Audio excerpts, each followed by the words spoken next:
So ప్రతి డిసీజ్కి ఒక risk factors అని ఉంటాయి అనమాట. అలాగే స్ట్రోక్ కూడా మేజర్ రిస్క్ ఫ్యాక్టర్స్ ఏంటంటే 2 మేజర్ రిస్క్ ఫ్యాక్టర్స్. ఒకటి హై బ్లడ్ ప్రెషర్, రక్తపోటు. తర్వాత సెకండ్ది డయాబెటీస్ అంటే మధుమేహం, ఇది మెయిన్. తర్వాత ఇంకా స్మోకింగ్, ఆల్కహాల్, తర్వాత డయట్, హై కొలెస్ట్రాల్ లెవెల్స్, తర్వాత సెడెంటరీ లైఫ్ స్టైల్ అంటే వ్యాయామం లేకుండా అలా కూర్చోవడం కానీ, తర్వాత జెనెటిక్ డిసీజెస్, కొన్ని డిసీజెస్ ఉంటాయి జెనెటిక్ అంటే which will go through generations అనమాట. జన్యు లోపంలో ఉన్నా కానీ దాంతో కూడాను ఈ స్ట్రోక్ వచ్చే అవకాశాలు ఉంటాయి.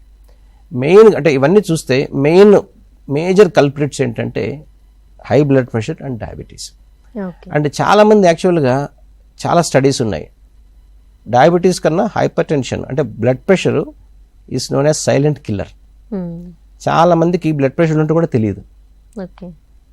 అండ్ ఇప్పుడు లేటెస్ట్ స్టడీస్ ప్రకారం ఏంటంటే కొంతమంది అపోహ ఉంటుంది 140 ఉంటేనే అంటే 140/90 ఉంటేనే మనం మెడిసిన్స్ తీసుకోవాలనేసి. బట్ లేటెస్ట్ స్టడీస్ ఏం చెప్పాయంటే ఇప్పుడు నార్మల్ బ్లడ్ ప్రెషర్ ఇస్ 120/80 అంటే అప్పర్ నెంబర్ 120 అంటే 120, లోవర్ నెంబర్ 80. సో మనం ఎంత బాగా దాన్ని కంట్రోల్ చేసుకోగలిగితే స్ట్రోక్ కానీ వేరే డిసీజెస్ కానీ రాకుండా మనం నివారించవచ్చు.